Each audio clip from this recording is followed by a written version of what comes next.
बिस्मिल्लाहिर्रहमानिर्रहीम। अस्सलाम वालेकुम जी, मैं नजमुल हसन बाजवा हूं। नाज़रीन किराम, हर गुजरते दिन के साथ हम ये देख रहे हैं कि निजाम के तमाम पर्दे खत्म होते चले जा रहे हैं और निजाम नंगे से मजीद नंगा होता चला जा रहा है। हर दिन हम ये देखते हैं कि इमरान खान को कॉर्नर करने की कोशिश की जा रही है। वो अकेला इस निजाम के खिलाफ खड़ा है। हम हर दिन देखते हैं कि पूरा निजाम कोशिश करता है उसे हराने की, जबकि at the end of the day result ये निकलता है कि वो कल भी जीता हुआ था, वो आज भी जीता हुआ नजर आ रहा है और जीत कल भी उसी की होगी, क्योंकि फैक्ट्स तब्दील नहीं होते हैं। तारीख को अपनी मर्जी से लिखा तो जा सकता है, लेकिन तब्दील नहीं किया जा सकता है। तारीख वही रहती है, वही वाकयात उसी तरह से रहते हैं जैसे हुए होते हैं। तो आज भी नाज़रीन किराम, कोर्ट से इमरान खान की एक बहुत बड़ी जीत की खबर आई है।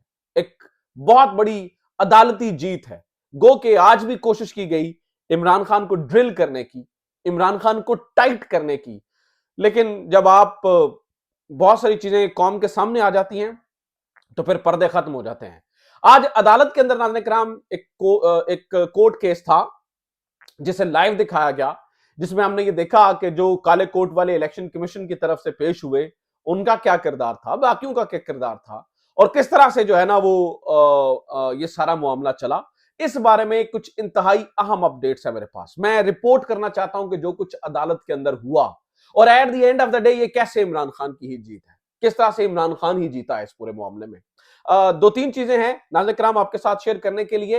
इस पूरी समात के अंदर जो चार ऐसे नुकात हैं, चार ऐसे नुकात जो आपके लिए जानना बड़े जरूरी हैं, वो उनको समझना भी बड़ा जरूरी है। फिर आपको अगले कुछ महीनों के अंदर क्या होने वाला है वो सब कुछ जो है वो आपको, अगर इन चार नुकात को समझ लिया तो समझ आ जाएगी। नंबर वन, इसके ऊपर तफसीली गुफ्तगू करेंगे। नंबर टू, नाज़रीन किराम, वो जो खातून जिसको आज झड़का है चीफ जस्टिस काजी फायज ईसा साहब ने, वो खातून कौन है, वो क्या करने आई थी, मिशाल यूसुफजई जिनका नाम है, वो क्या कर रही थी, वो क्यों बोलने के लिए आई थी और उनका क्या मौकफ है, इसके ऊपर भी बात करेंगे। और सबसे इंपॉर्टेंट बात नाज़रीन किराम, चीफ इलेक्शन कमिश्नर की जानिब से जो है ना वो अब कुछ बयानात आए हैं इस अदालती हुक्म के बाद। वो क्या कह रहे हैं इसके ऊपर भी बात करेंगे। लेकिन आगे बढ़ने से पहले दरखास्त यह है कि अगर अभी तक आपने चैनल सब्सक्राइब नहीं किया है तो चैनल को सब्सक्राइब जरूर कर लीजिए और फेसबुक पे देख लें तो फॉलो जरूर कर लीजिए। अच्छा नाज़रीन किराम, सुनिएगा कि हुआ क्या, बड़ी दिलचस्प सूरत हाल बन गई है।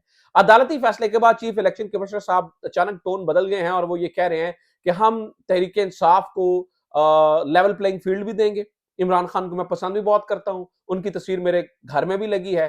तहरीक इंसाफ के साथ कैसे खिलाफ कैसे जा सकते हैं, क्योंकि उन्होंने तो मेरी जो है ना वो नॉमिनेशन की थी चीफ इलेक्शन कमिश्नर के लिए, तो मैं उन्हें पसंद करता हूं। जिस जगह जिस शहर में किसी और जमात को जलसे की इजाजत होगी, वहां पर तहरीक इंसाफ को भी जलसे की इजाजत होगी। दिस एंड दैट बहुत सारी बातें जो है ना वो चीफ इलेक्शन कमिश्नर ने की है।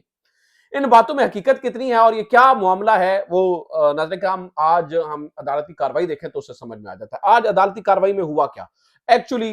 अगर हम इसका नतीजा देखें तो वो ये है कि जो लाहौर हाईकोर्ट सिंगल बेंच ने फैसला दिया उसका मुअत्तल कर दिया गया, आज ही शेड्यूल जारी करने का कहा गया।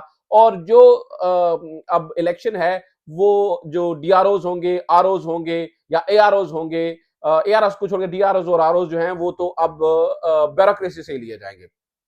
अदालत ने ये कहा था कि ये समय से बालातर है, जो लाहौर हाई कोर्ट है उसने कहा था कि ये जो है ना वो ब्यूरोक्रेसी से लेना समय से बालातर है, उसने इसलिए उन्होंने उस ऑर्डर को मुअत्तल कर दिया गया। अब नाज़रीन किराम, इस मामले को जरा समझिएगा, इस पूरी केस को। आज जब चीफ इलेक्शन कमिश्नर के बिहाफ पे यानी कि आज जब इलेक्शन कमीशन के बिहाफ पे जो उनके वकील थे वो खड़े थे अदालत के अंदर, तो वो जो कुछ कह रहे थे ऐसे लग रहा था कि जैसे चीफ जस्टिस और वो एक ही बात कर रहे हैं, मतलब दोनों एक ही तरफ से दलाइल देते हुए नजर आ रहे हैं, दूसरी कोई बात ही नहीं है। मिसाल है, बार बार चीफ जस्टिस साहब ने पूछा कि क्या इतराज है उन्हें ब्यूरोक्रेसी के ऊपर, तो उसके ऊपर बार बार जो है वो इलेक्शन कमीशन के वकील ने जवाब दिया कि वो कहते हैं जी हमारे खिलाफ एमपीओ के ऑर्डर जिन्होंने जारी किए हैं तो ये हमारे खिलाफ न्यूट्रल कैसे हो सकते हैं। नाज़रीन किराम, एक मिनट के लिए ये पहला नुक्ता है, एक मिनट के लिए ये सोच साइड पे रख दीजिए, तहरीक इंसाफ क्या चाहती है, नून लीग क्या चाहती है, और जरा कॉमन सेंस से हम ये बात मामला देखते हैं। इलेक्शन होने चाहिए थे, डिरेल करने वालों को वाकई सजा मिलनी चाहिए, लेकिन इस पॉइंट को जरूर देखिए। तहरीक इंसाफ के वकील जो कोर्ट के अंदर केस लेके गए वो ये नहीं थे कि इलेक्शन को डिले किया जाए, और वो ये भी नहीं था कि प्रोसेस को रोक दिया जाए। तहरीक इंसाफ के वकील का एक मुद्दा था और वो ये था कि जनाब आप ये जो डीआरओज और आरओज ले रहे हैं ये ब्यूरोक्रेसी में से लेने की बजाय आप जो है ना वो जुडिशियल अफसरान को लीजिए। इस मुद्दे को ये साबित करने की कोशिश की गई कि शायद इलेक्शंस डिरेल करने। अब भाई अदालत ने वो फैसला दिया है, इलेक्शन कमीशन ने अपना शेड्यूल ही रोक दिया। अदालत ने तो नहीं कहा कि आप शेड्यूल ना दें, अदालत ने नहीं कहा कि आप प्रोसेस को रोक दें, वो उन्होंने खुद रोक दिया। On the very first hand आप पहले से जो है ना वो जुडिशियल अफसरान को ले सकते थे इस मामले के लिए इंतखाबी अमले के तौर पर, लेकिन आपने नहीं लिया। आपने 2 नंबरी की इलेक्शन कमीशन ने उस खत के ऊपर बैठा रहा और आज उस बारे में कोई बात ही नहीं हुई अदालत के अंदर। आप हैरान हो जाएंगे, ना उसकी सवाल पूछा गया, ना उसका जवाब हुआ। फिर जहां तक वो जो 3 एमपीओज वाला बात है, आप एक मिनट के लिए कॉमन सेंस को ज़हन में रख के देखें कि वाकई एक पार्टी के तमाम रहनुमाओं के खिलाफ डिप्टी कमिश्नर जो हैं, वो एमपीओज के ऑर्डर जारी कर रहे होते हैं। मिसाल लीजिए कि आप लाहौर के डिप्टी कमिश्नर को ही देख लीजिए। अब वो खातून है, खदीजा शाह अदालतों से फारिग होती हैं तो उन्हें 3 एमपीओ के तहत गिरफ्तार कर लिया जाता है। 3 एमपीओ से निकलती है। शेर अफजल मरवत को तहरीक इंसाफ के रहनुमा को 3 एमपीओ के तहत पकड़ लिया जाता है। 3 एमपीओ के तहत उनके ऊपर जो है ना उनको अंदर कर दिया जाता है।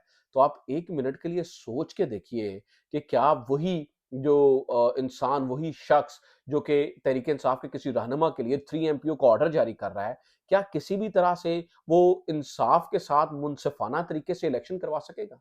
यानी कि ये कहने की बजाय कि हाँ ठीक है, तहरीक इंसाफ के मौक़िफ़ को समझने की बजाय कि ठीक है यार, ये ब्यूरोक्रेसी से नहीं लेने चाहिए, चलो जुडिशियल अफ़सरान से ले लें। वैसे तो मुझे लगता है कि अब कहीं से भी फ़र्क नहीं पड़ेगा। लेकिन चलें, वो ले लें। आपने ये यही कह दिया कि तहरीक इंसाफ जो है ना वो इलेक्शंस को डिरेल करना चाहती है। और फिर चीफ जस्टिस साहब ने दोबारा से जब उमैर नियाज़ी की बात हुई तो दोबारा नियाज़ी का लफ्ज़ वहाँ से निकाला, जैसे कि इमरान खान को जो है ना वो टॉन्ट करने की जो है ना वो कोशिश कर रहे हैं। मुझे लगा ये बादियो नज़र में, मेरी अपनी ऑब्जर्वेशन हो सकता है उन्होंने ना किया हो, लेकिन कोई भी एक ऐसा मौका हमने पिछले कुछ अरसे से देखा है कि चीफ जस्टिस साहब जो है ना वो हाथ से जाने नहीं देते जहां पर इमरान खान का जिक्र ना किया जाए। आज जैसे कि मैं आपको बताता हूँ, जस्टिस शौकत सदीकी वाला मामला था, उसके अंदर जब उन्होंने कहा था कौन है बेनिफिशियरी, कौन है बेनिफिशियरी, तो शौकत सदीकी कह रहे हैं मैं तो नाम ही नहीं ले रहा उनका। तो वो कह रहे हैं नहीं नहीं, कोई तो सहूलतकार होगा ना, कोई तो कोई सहूलतकारी किसी के लिए तो हो रही। तो उन्होंने कहा जी जिनको जीप का निशान देना था उनके लिए हो रही थी। ठीक है, जिनको जीप का निशान दिया गया, इसके ऊपर चीफ जस्टिस साहब चुप कर गए।